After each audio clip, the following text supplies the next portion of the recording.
remember COVID was the thing for me that helped me set my boundaries, because I feel like people had a lot of access to me all the time. They could call me any time, day or night. They could text me, they could email me, and to the point where I almost felt like I felt bad if I didn't respond back to somebody immediately.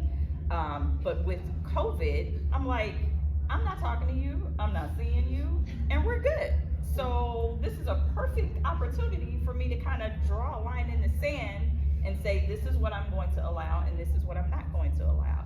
So I do that with my emails, I do that with my texts, I do that with all of my communications now. And when somebody is looking at booking me, whether it's for a commercial or film project or even a bride, like, you're getting that contract. That contract is gonna be the second thing that we discuss.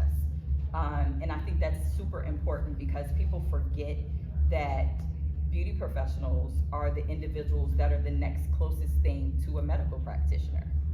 Like, we have to get a license just like a medical practitioner does.